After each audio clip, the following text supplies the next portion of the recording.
Good afternoon, President. Let's move on to our lives. Okay.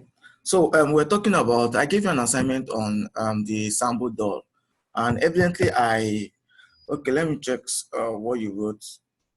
I told us in the last class, maybe majority of you are not paying attention. That's why, even without reading chapter 20, with the explanation I gave in the last class, it should be clear enough about what sample does is and the significance, why it was used in the text, why it was used The in the explanation text. I need now. Yeah, yes, I read what you wrote, but initially you were just going through until you came back to nail the to hit the nail on the head. Okay. Because you said critically. Yeah, I so was critically explaining it. you were being critical by roaming before you get to the main point. Okay, my own jotting here, which I stated down, is sports of painting, paddling, sambo dolls in the streets. The American stereotype of sambo dates back to the time of slavery, denoting a docile but irresponsible, loyal but lazy slave.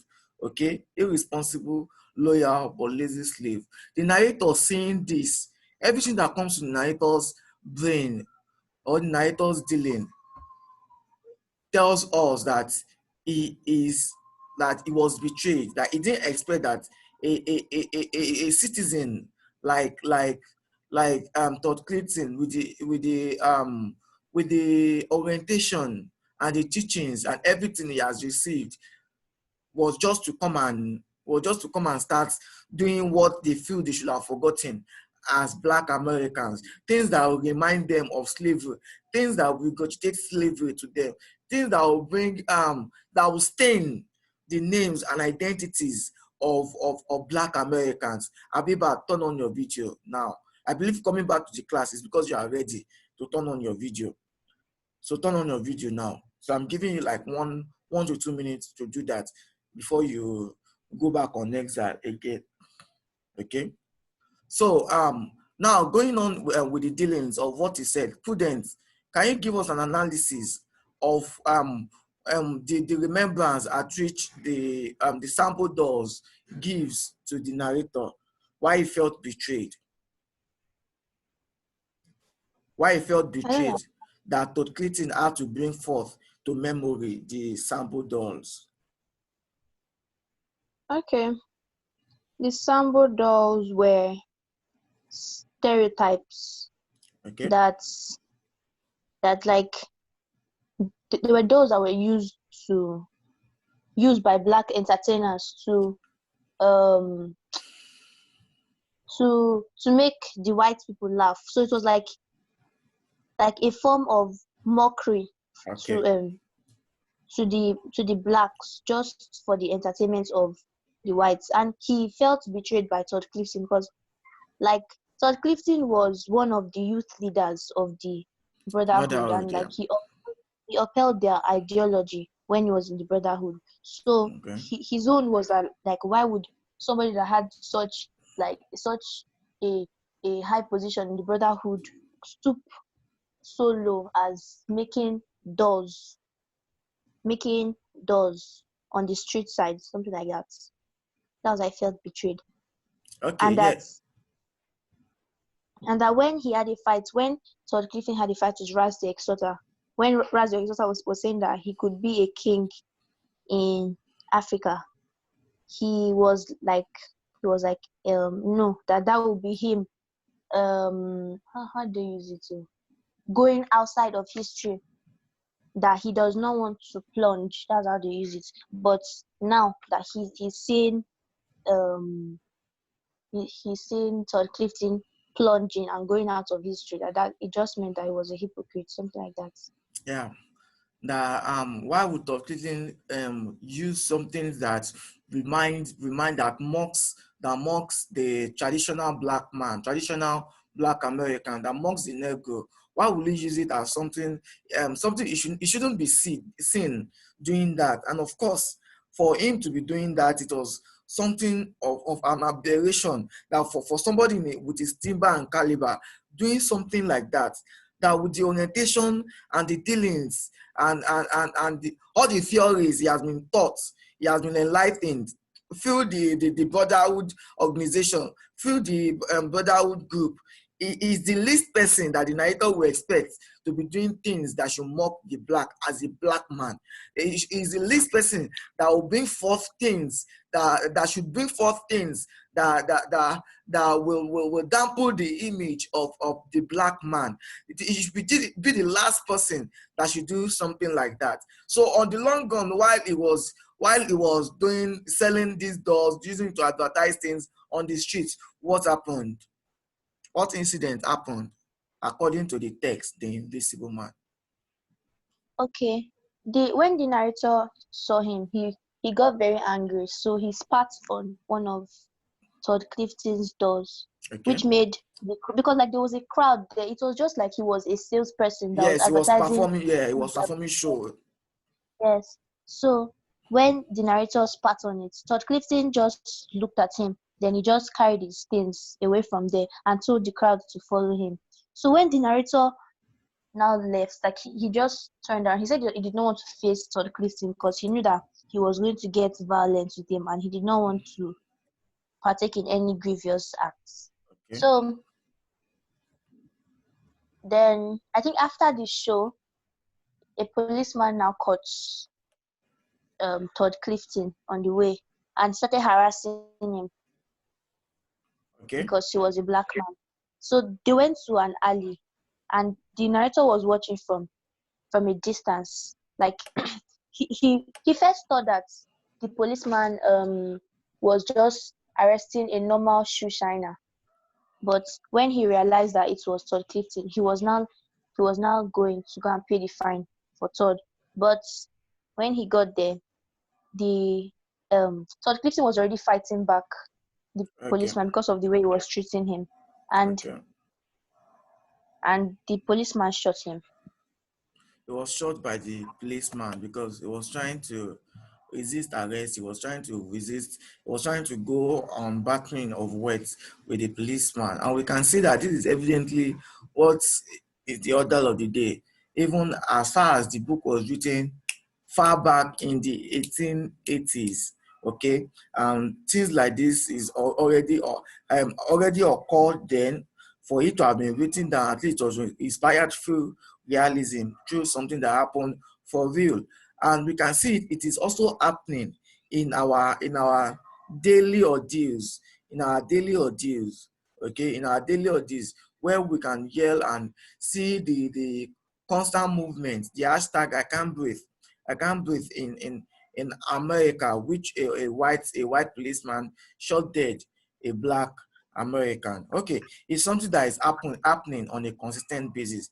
And racism is a symbol, is a disease which we are trying to get a cure of. We are trying to get a cure for it. It kills. It kills emotionally. It is like a brutal oppression in race, in race, because it is not my fault that I'm a black man. It is not your fault that you're a black lady. It is something beyond our control, but we are just we are blamed for it. We are seen as everything denoting evil. We are seen as everything denoting Satan. We are seen as everything denoting devilish. Because when they see a black man, they believe every black man are barbaric. Every black man doesn't have life. Every black man are just there for being there. A black man should be inferior to a white man. That's where they tend to advertise whiteness as something good, as using it as portraying good things, just like in the case of the Liberty Paints plant. Okay, where the white is give us something that is whitish, but the black, and forgetting that the black is part of the ingredients used. The black is part of the ingredients used to get the black. And to the average white man, it is seen that when a black man does something, they take it to the extreme. But when a white man does the same thing, it is seen as a normal thing, because they believe that they are more superior. And this is what we are trying to eradicate and sensitize ourselves about in this present day ordeals. Okay. Now, have you read chapter 21? No, Why? because I just finished chapter 20. Okay, you just finished chapter 20. So, Prudence, you are telling Yes. me on Wednesday you didn't read anything. On Thursday you didn't read anything. On Friday you didn't open the book. On Saturday you were relaxing. On So Sunday, I've not even copied most of the notes from last week. I told you I've not been feeling well. but you are looking fine now. I Yeah, prayed. I'll I, start doing it. I prayed for you, and I believe my prayers are answered now. Amen. So, okay, let me just run you through chapter 21 and see what we can do if it's possible for us to start the analysis today. If it's possible for us to start the analysis today. Yes, the narrator returns to Harlem in a stormed days. In a stormed days. Don't forget that he was betrayed. They held a meeting, a stakeholder meeting, and he was told he will be called upon later on, which he was not informed about the meeting. You remember what happened there now? Was excluded. He was excluded. He was sidelined. He was sidelined against from going to the meeting. For he was not informed about the meeting. But yes, he was told that there will be a stakeholder meeting. There will be a meeting, but they didn't tell him time and precise time when the meeting will be going on. That is when the meeting will kickstart. It was just in his own knowledge and intuition before he just asked, okay, I've not gotten a memo for this meeting. I'm not getting a text or anything for the meeting. Okay, let me just go and check at the headquarters what is happening. And unfortunately, he got betrayed and he got to the meeting. It was utterly betrayed because he got to know that the meeting has already begun without his knowledge, without being informed. So he got a clear picture of what was happening there. That okay, this is true. I was not to be at the meeting. That was why I was not informed and given the details about the meeting. It was betrayed despite immediately despite what he saw with what Todd Clinton already did. He was betrayed and felt annoyed and felt that he has just been working for in vain. These people don't really take me the way I take them. They don't value me the way I value them. Don't forget that he's someone that has put all his all into the brotherhood system, into the brotherhood group. He has sacrificed a lot for them and for him to be repaid that way. He felt betrayed.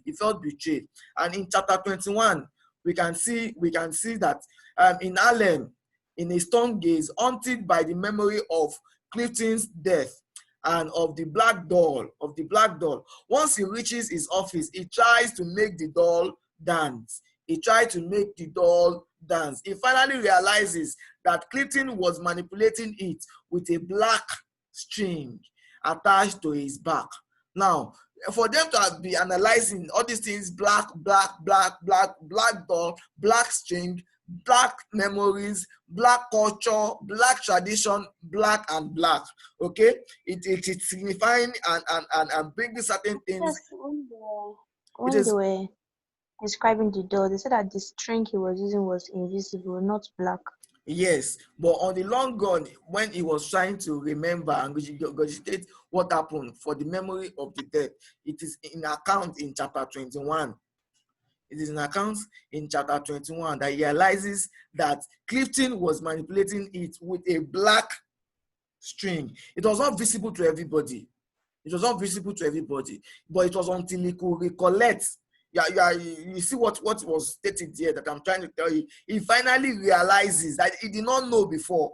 He realizes that Clifton was manipulating it with a black string attached to its back. He stares at the doll until someone knocks at his door. So this is telling us that he went to retrieve the doll. He retrieved the doll and he was trying to study, okay, what might have been things that have occurred. Why is this thing like this? Why is this thing this? Why is this thing that? So it was there he was able to fathom that there was a black string that was being used to manipulate the doll. Okay. Yes, a group of weeping young brotherhood members asked him if Clifton is dead. The narrator confirms the story. He then tries to call the headquarters for instructions, but receives no answers. Another betrayal. He receives no answer. This will be your next assignment for this week. Okay? He receives no answer. Understand which Okay, yeah, you are very soon. The assignment will be passed across to you, so that's why you should be attentive. Okay, he tries to call the headquarters for instructions. He's confused, and something like that has not happened before, and he's confused. Unfortunately, the headquarters didn't even pick up his calls at all. He rallies the members in his building to stage a funeral march for Clifton and sends some women to claim the body from the morgue. And what do you know as morgue? M-O-R. Yes, from the morgue. He notifies the community churches of the funeral and publicizes Clifton's untimely, unnecessary death. Okay? When the march takes place 2 days later, the community is stirred and angry. Hundreds of former members of the brotherhood show up to march. That is, there's something wrong in the brotherhood caucus. There's something wrong in the brotherhood setting. Okay? So their former members had to turn up for Todd Clifton march past. Okay, that is, this is emphasizing and bringing to fore to us that there's something wrong with that setting. There's something wrong with the brotherhood, which is making people to fall apart, which is making people to withdraw their allegiance from the brotherhood. Okay, hundreds of former members, hundreds. Do you understand? Hundreds, not one, not two, not three. Just like the way Todd Clifton left the brotherhood, hundreds. Okay, hundreds of former members of the brotherhood show up to march. The narrator delivers a sobering speech to the audience, just like he does what he does best. Okay, what he does regularly, to give speech regardless. He gives the speech naturally. And again, he gave another speech. One of the speech. Okay, again, he gave another. One of the speech is over. The narrator senses a heavy tension in the crowd. He hopes that members of the brotherhood will earnest that tension, will be able to calm down that tension and recover their influence in the Harlem community. That is, we can see in chapter 20, when he returned back to Harlem, the Harlem community was not standing strong anymore because there were no sign of brotherhood activities. Yes, because of his absence. There was nobody that was concentrated, that was able to sacrifice, that was sacrificial, that had it at heart. Just like the narrator, he was doing everything with his might, with all diligence. He was doing everything with all diligence, and he was just doing it like his own. He was doing it freely. He was doing it because he believed in the vision. He believed in the mission of the brotherhood, but majority of them, in his absence, they got to understand that they were just being used. For, just like what Raz the Destroyer, or Raz Exalter said, that the white man will just use you and dump you. He will just use you and squeeze you off, squeeze what he needs from you, and just drop you off to whatever becomes of you. That's the intentional example of Todd Clifton, because he was used, and later on he felt he was doing all those things intentionally to just go and to just embarrass the name of the brotherhood. He knows what he was doing was wrong. He did it anyway. So he was trying to pass a message across, and Ralph Ellison was using just this. Okay. I have a question. Okay. Did Todd Clifton do what he did because Raz the Exalter came through to him? Like, the words of Raz the Exalter touch him? No, the words of Raz the Exalter touched him. That was why he involved in violent act anyway. But it was not that. It was not getting what they were. Yes, well, as Ezota told them that they will be used and dumped anyway. So, but that was already immediately. The narrator was sent on exile because of an incident. He didn't come. He didn't come. There was no leader. There was no leader for them there. Everybody fell apart, and there was no like attention for them anymore. So everybody was just doing whatever they liked. Majority of people that left the brotherhood, like in the account in chapter 21, there are more than 100. Because for them to have said hundreds came back when they got to know that the narrator is around, that narrator is organizing a match pass for the death of Todd Clifton. So they came out. They were around in Harlem before, but they were not showing up themselves. They're not in the brotherhood anymore. They left because the brotherhood was not giving them the structure they believed in. They were already seeing elements of racism there. They were already seeing elements of servitude there. Okay?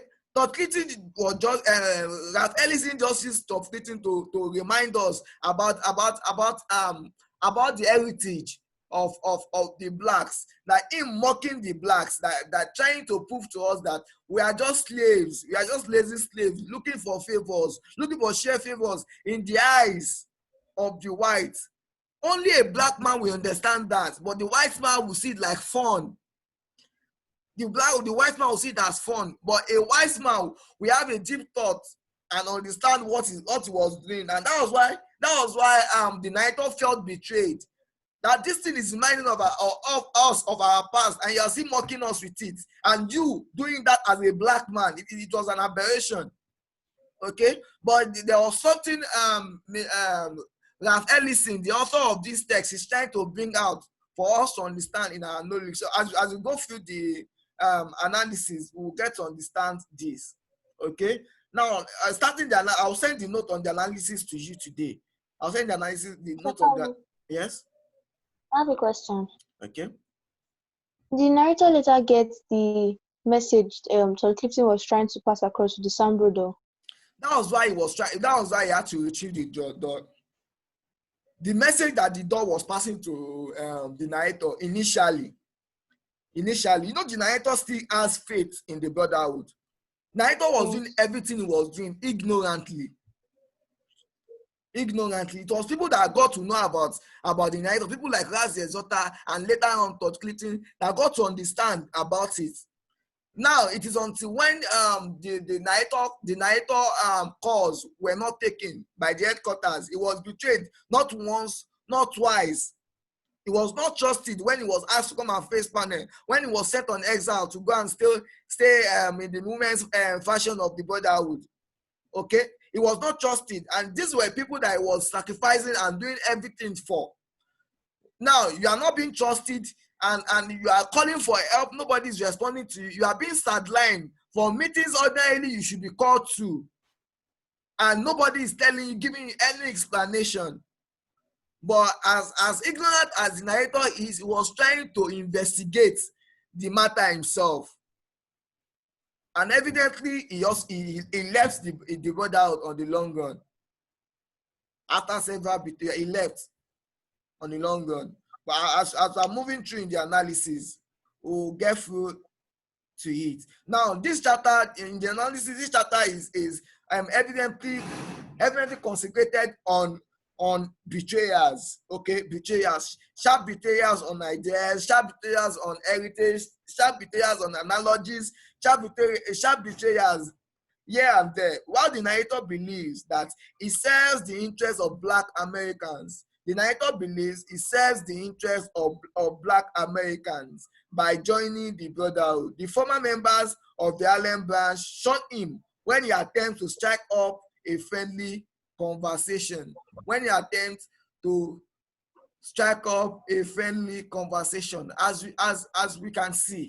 As we can see, you know, he meant good anyway. It has been part of his tragic flaw. It has been part of his tragic flaw, just like the way he was lured, or let me say brainwashed, that is going to be the next Booker T. Washington. Okay, he joined the brotherhood because he felt their ideas were good and their ideas were favorable for the blacks. He felt that if he can join them, that is going to build forces with them and liberate the blacks. isn't it? And liberate the blacks. So doing is just able to but the black community, the blacks that you are fighting for, are not seeing you in the same vein, because it's inside, it's not seeing some things that those people that are outside are seeing, for them to realize that the black man, the white man is just using the black man for his favor, that is the beneficial and the beneficiaries. Okay. Okay. This is continuing, that he's not in cordial relationship with the blacks of the Harlem community, because they don't trust him. They don't trust. He feels he's fighting for them, but they don't seem like he's fighting for them. They just seem like someone that is just there, that is ignorant, just doing things ignorantly, Okay. On the other hand, they see his continued membership in the Brotherhood as a betrayal of the black community. Now, to the black community, the narrator in the Brotherhood organization. Sorry for that. I had a call. Okay, the narrator in the okay, on the other hand, the outsiders didn't believe in the narrator. They didn't believe in that. Yes, he's a black man, but they don't believe the ideology of what the narrator is trying to fight, what the narrator is trying to do. They just believe him that, okay, he's just there, ignorant, he's just been like a slave to the white man. He's just been under the white man bondage, but he sees himself like a free man. This is okay. This is continuing. Okay. On the other hand, the narrator himself feels betrayed in these chapters. For the first time, chapter 20, chapter 20, chapter 21, for the first time, he discovers Clifton selling the sample doors, and later when he learns that the Brotherhood has deliberately excluded him from their strategy meeting. They excluded him from their strategy meeting. The men that the narrator encounters in the bar have left the Brotherhood in anger at the organization's gradual abandonment of the Harlem community, about the Brotherhood gradual abandonment of the Harlem community. Harlem is filled with blacks, and for them to have been secluded, for them to have been sidelined, it meant something. We'll continue this in our next class. My time is almost up. We'll continue this in our next class. Okay, I'll send the note immediately. Very soon, I'll send the note. Okay, so have a nice day and have a lovely day. Okay. Thank you, sir.